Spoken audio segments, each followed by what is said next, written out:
No mangá de Kagurabachi existe um personagem que eu digo com sinceridade que é a surpresa mais agradável que se pode ter logo no início da obra. Isso porque ele não é só o primeiro ponto a trazer os assuntos centrais do mangá, como também é o vilão inicial ideal para a história, chegando a, sem exagero, ter salvado o mangá de um possível fim precoce. Bom, eu sou o Gabriel e no vídeo de hoje a gente vai falar sobre Genichi Sojo. Sojo é introduzido logo nos primeiros capítulos de Kagurabachi, tendo demonstrado como o homem responsável pela perseguição a Char, a criança a quem o Chihiro havia salvado. Ele inicialmente não faz muita coisa, mas é no capítulo 8 da obra onde o personagem finalmente passa a brilhar. Agora, uma coisa importante a se mencionar antes da gente seguir com isso em si, é entender o quão importante o Sojo é, não só dentro, como também fora da obra. Se você leu o Kagurabachi, você com certeza vai entender o que eu vou falar aqui, mas os primeiros capítulos da obra são simplesmente muito piores que o resto. Eles têm um tom esquisito, não parecem dizer muita coisa e nem são muito interessantes. Inclusive, é por isso que é bem plausível imaginar que se a obra continuasse com aquele ritmo, ela poderia ser cancelada bem cedo. Porém, isso muda com o capítulo 8 e a chegada de Genichi Sojo. O capítulo em si se difere dos outros porque ele inicialmente foca em Daruma, um personagem secundário que havia sido o antagonista principal há alguns capítulos atrás. Após ser interrogado e sofrer a derrota nas mãos do Chihiro, o Daruma resolve mudar, mostrando como o Daruma não quer mais ser um criminoso, ele quer voltar para casa, orgulhar sua mãe e sua irmã. Tudo, porém, é interrompido quando Sojo surge de trás dele, esfaqueando sua irmã com sua katana e depois o próprio Daruma, que tenta se defender usando seu feitiço de autodestruição. Tudo é errado para ele quando Sojo o congela e sai de perto de onde ele está, fazendo com que Daruma morresse e levasse a própria irmã junto no processo. Seguido disso, o Sojo segue em direção ao café onde o Chihiro estava, apenas para ser abordado pelo irmão do feiticeiro dos traumas, outro vilão inicial da obra, a quem Sojo também mata e segue o seu caminho até Chihiro, sacando a sua espada Kuregumo e começando a batalha. Esse capítulo tem um tom diferente. Isso porque pela primeira vez ele traz um personagem realmente interessante à obra. Já havia sido afirmado há alguns capítulos que o Sojo era alguém para se tomar cuidado, e quando ele finalmente surge, ele não desaponta nem um pouco. O Sojo é um personagem que não é só um vilão inicial impecável para a trama, ele também traz impacto de inúmeras formas para a narrativa. É um personagem que é dito ter peso naquele universo, sendo um criminoso amplamente conhecido. Então, mesmo depois do fim da vida dele dentro da obra, ele continua causando impacto e sendo mencionado pelo resto da história. Você não sente que ele era algo simples, algo de arco inicial. A presença dele naquele mundo realmente importava, e o autor executa isso muito bem. Além do mais, quando se olha para a personalidade e atitudes do Sojo, as coisas ficam ainda mais interessantes. O Sojo é alguém simplesmente insano, na melhor definição da palavra. Um homem completamente imprevisível, com um semblante calmo, mas que se demonstra extremamente violento em instantes. Não demonstra nenhum escrúpulo, não hesita em fazer o que for simplesmente para realizar o objetivo dele. Isso é inclusive transparecido um pouco no seu design, com ele sendo representado de forma meio sombria ou corrompida, vestindo roupas de aspecto mais rasgado e desleixado e tendo uma aparência levemente ameaçadora, que representa parte desse comportamento violento. Ao consumir a obra, porém, essa junção de aspectos gera um efeito curioso, até porque o Sojo é um personagem extremamente divertido de se ver em cena. Claro, como eu disse, ele é uma pessoa terrível, mas como personagem, a sua presença soma muito. O Sojo transborda carisma, com muitas de suas cenas acabando por ter um teor levemente cômico de forma totalmente despretensiosa. Ele é simplesmente um personagem divertido, alguém que entretém porque traz algo interessante para a obra sem muita dificuldade. Além de, claro, toda a questão do mistério acerca de sua origem. Quando o feiticeiro usa sua magia nele, nós temos um vislumbre breve do seu passado, e por mais que seja uma cena rápida, já diz algo interessante. Na visão, vemos Sojo ainda criança, caminhando de forma calma em meio a um grande campo de flores, com uma quantidade imensurável de corpos pairando sobre ele. A julgar pelas flores e por outros contextos do personagem, não é difícil supor que esse incidente provavelmente aconteceu na Guerra de Seitei. A idade inclusive bate com a do Sojo, que tinha entre 10 a 12 anos na época da guerra. O que eu acredito que tenha acontecido nessa cena, e aqui a gente entra mais numa área de teoria, é que aqui foi onde o Sojo teve o seu primeiro contato com a violência, e acabou se aficionando por isso, o que o fez se tornar um fabricante de armas quando ele se tornou adulto. Isso é enfatizado com alguns outros detalhes, como por exemplo a obsessão do Sojo com a Kuregumo e as outras espadas mágicas, onde o Sojo diz diversas vezes na obra sobre como portar uma Yutou sempre foi o seu sonho, e quando a Kuregumo caiu em suas mãos, isso se realizou. Além disso, ele diz que sempre admirou Kunishige Hokuhira, porém não pelo motivo que se espera. Durante toda a obra, ouvimos diversos personagens falando o quanto o Kunishige é admirado por ter criado as armas que salvaram o Japão na Guerra de Seitei, sendo ele um grande herói. O Sojo não o via dessa maneira, afinal, segundo ele, as espadas mágicas simplesmente foram feitas para matar, e apenas isso. Isso era o que chamava a atenção dele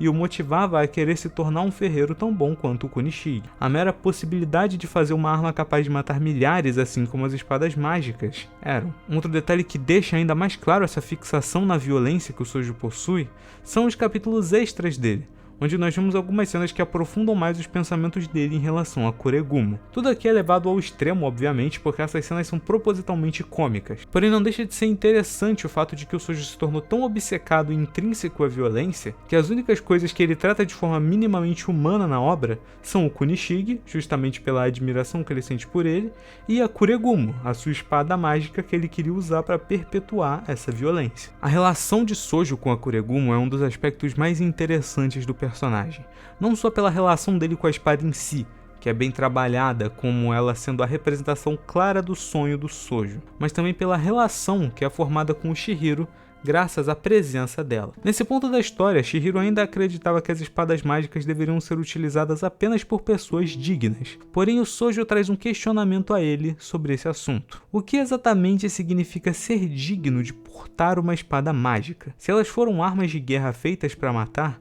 porque alguém usando elas para matar estaria usando elas de forma errada. E é justamente na resposta dessa dúvida que mora o grande conflito entre Chihiro e Sojo. O primeiro encontro de Chihiro e Sojo na obra, junto à sua primeira batalha, tem um caráter bem específico. Afinal, ele diz muito sobre os dois personagens e já faz muito bem em apresentar qual é a discussão trazida aqui. Sojo é um indivíduo destrutivo e violento, que usa a Kuregumo para levar morte e destruição por onde passa, tendo o objetivo egoísta de superar o próprio ídolo e criar armas ainda mais poderosas e que causem mais morte e destruição. O Chihiro é alguém calmo e contido, focado, que usa a Enten para ajudar os outros e tem o objetivo de guardar as espadas mágicas para garantir que elas não causem mais nenhuma destruição. É uma luta entre um ferreiro que sempre quis ser um espadachim contra um espadachim que sempre quis ser um ferreiro, ambos admirando o mesmo homem com a mesma intensidade, porém cada um por seu próprio motivo, alimentado pelas suas próprias percepções de mundo. Enquanto Chihiro admira seu pai por o conhecer bem, saber como era sua natureza bondosa e o quanto ele se importava com as espadas e com a proteção dos outros, Sojo admira Kunishige por acreditar que ele era um homem violento que criou armas de destruição em massa assim como ele. Uma coisa a se citar sobre esse aspecto é que o Sojo tem essa visão do Kunishige tão forte na própria mente que ele se recusa a abrir os olhos para qualquer outra representação do Kunishige que não seja a que ele acredita, com ele inclusive falando que não queria ouvir nenhuma história do Kunishige para não ficar com a imagem distorcida da imagem que ele possui em sua cabeça. Ele inclusive afirma que tirou essa conclusão após horas e horas de estudos sobre o Kunishige, estudando não só as capacidades das suas armas, como também os registros históricos dele como pessoa, afirmando o conhecer bem graças a isso. Enquanto Chihiro conheceu Kunishige durante a maior parte de sua vida, e como filho, conhecia as outras faces dele, que não eram mostradas a mais ninguém. Sojo conhecia o Kunishige como um ferreiro, e o Chihiro o conhecia como ser humano. Quando os dois lutam um contra o outro inicialmente, o Sojo vence principalmente por dois motivos. O primeiro deles é bem óbvio, na verdade. O Sojo lutava enquanto atacava os civis, o que forçava o Chihiro a tomar os golpes de propósito para evitar a destruição em massa. Além de tudo, isso é um plano do Sojo para distrair o Chihiro e etc. O ponto principal aqui é o segundo motivo. O Chihiro perdeu, pois não entendeu o seu adversário. Durante toda a obra de Kagurabachi, as lutas principais do Chihiro são sempre marcadas pelo aspecto de entender a visão de mundo do adversário. Não necessariamente concordar com ela, mas pelo menos a entender. Perceber o quão diferente a personalidade, atitudes e o senso de certo e errado de alguém pode ser apenas pela visão de mundo diferente de uma pessoa para outra. O Chihiro é derrotado pelo Sojo justamente por não o entender por completo, apenas repetindo que as palavras que o Sojo dizia eram apenas besteiras sem fundamento, sem tentar compreender a fundação por baixo daquelas palavras que o Sojo dizia. No entanto, isso muda na luta final entre os dois. A batalha final entre o Chihiro e o Sojo ocorre no contexto onde ambos já estão exaustos após a sequência de acontecimentos no arco. Tanto o Chihiro quanto o Sojo haviam travado muitas batalhas durante aquele dia e já estavam gravemente feridos. Claro, cada um pelo seu próprio motivo, o que também diz muito sobre eles. Enquanto o Chihiro buscava salvar a Chiharu, uma criança inocente daqueles que haviam a sequestrado, o Sojo matava o esquadrão do Kamunabi que havia ido atrás dele, um grupo de pessoas boas que estava tentando parar a matança desenfreada que ele cometia. A batalha dos dois seria rápida, afinal nenhum deles tinha força o suficiente para lutar uma grande batalha, se iniciando assim uma luta que durou poucos segundos. Antes da gente falar sobre o significado da luta, eu queria tirar um pouco de tempo para falar sobre a luta em si, e sobre como esse momento é absolutamente incrível. Isso porque a decisão de encerrar um arco com uma luta de um capítulo parece algo fora de tom, já que normalmente se espera que a luta final de um arco seja uma grande batalha de vários capítulos. Aqui, no entanto, isso é trazido de forma rápida, porém muito bem feita. Isso porque teve um ótimo preparo para essa luta acontecer dessa maneira. E é claro, como um dos fortes da obra, a coreografia dessa batalha é simplesmente impecável, sendo um dos momentos que eu mais gosto no mangá até hoje. Além do que é realmente interessante aqui,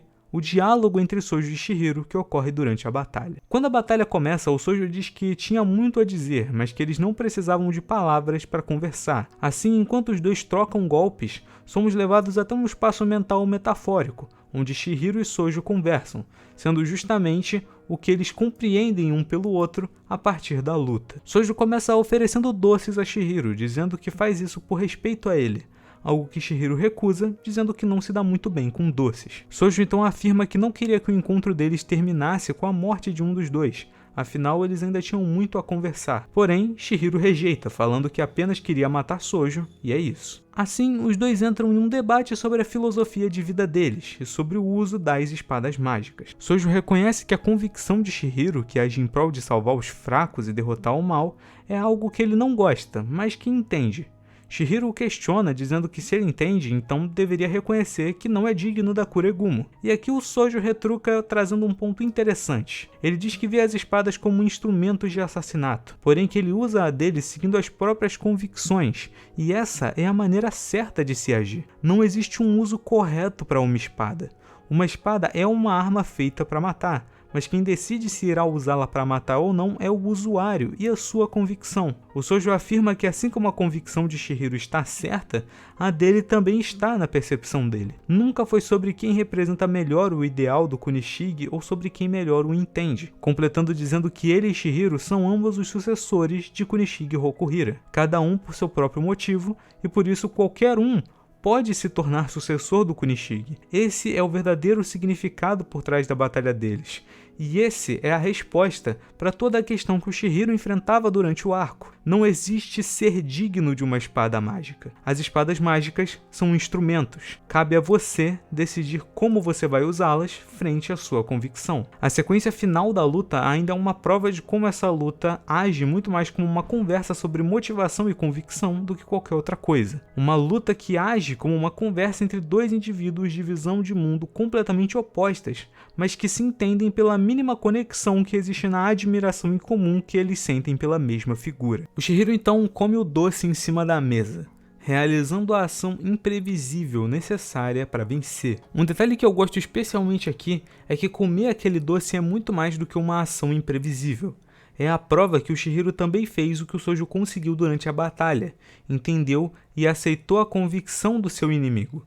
Ao comer o doce, o que é representado é que o Chihiro não só compreendeu o Sojo, mas que também assimilou parte da sua filosofia por um breve momento, ao usar a Enten como um instrumento para matar o seu adversário, que era o seu desejo naquele momento. É justamente por isso que o Chihiro venceu a batalha. Após isso, nós ainda temos a sequência final do Sojo, onde ele morre ainda fazendo jus à sua obsessão e se arrastando até o interior do laboratório em busca do Datenseki que havia guardado. Em uma tentativa final de superar o Kunishige, o Sojo aplica sua própria energia na pedra, acabando por explodir junto de todo o prédio, com seus últimos pensamentos sendo dúvidas sobre o que faltou para superar Kunishige Rokuhira. Entretanto, antes da gente encerrar o vídeo, tem um último fato para a gente falar sobre.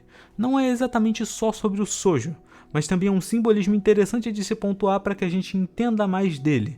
E é uma coisa que eu queria muito falar sobre, e eu acho que não tem oportunidade melhor do que num vídeo do Sojo. Eu tô falando aqui do Senhor Relâmpago. No arco do Hakuzaishi, logo após o arco do Sojo, nós fomos apresentados a um personagem pequeno, um garotinho que quer invadir o leilão em busca de salvar a irmã que ia ser vendida naquele local. O garoto se autodenomina Senhor Relâmpago, um herói corajoso que vai punir os vilões com as tempestades da justiça, nas palavras dele. Ele invade o prédio do Hakuzaishi e é imediatamente parado pelos seguranças, que o agarram e o ameaçam. Nós somos apresentados então ao passado dele. A sua irmã costumava ao dizer que ele não deveria ter medo, isso porque os relâmpagos só acertam aqueles que são maus, punem os que merecem ser punidos e que, enquanto ele tivesse o coração justo, jamais deveria temer uma tempestade. O garoto é em seguida salvo por Chihiro, que elogia a coragem dele e promete que irá salvar todos no leilão, sacando a Kuregumo em seguida. A utilização da Kuregumo aqui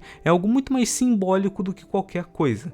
O Chihiro utiliza a arma do seu antigo inimigo, Sojo, para derrotar o seu inimigo atual. É uma boa forma de ressignificar a espada, a usando novamente como propriedade dos Rokuhira, ou seja, para proteger os fracos e derrotar o mal. A cena que mais representa isso na minha visão é justamente quando o Chihiro usa o último sopro de vida da Kuregumo para salvar a irmã do garoto, deixando claro que o relâmpago, ou seja, a Kuregumo, pode ser usada pelo mal e para destruição, mas também pode ser usada pelo bem e pela justiça. Depende apenas da convicção daquele que a porta. O Sojo é em geral um personagem impecável. Chega a ser assustador o quanto o autor foi bem em executar um vilão inicial tão bom quanto o Sojo. Ele é um vilão que traz coisas importantes para a obra, não tem tanta profundidade assim quando se olha ele comparado a outros vilões, mas só em carisma, filosofia e momentos dentro da história, ele já consegue levar muito fácil.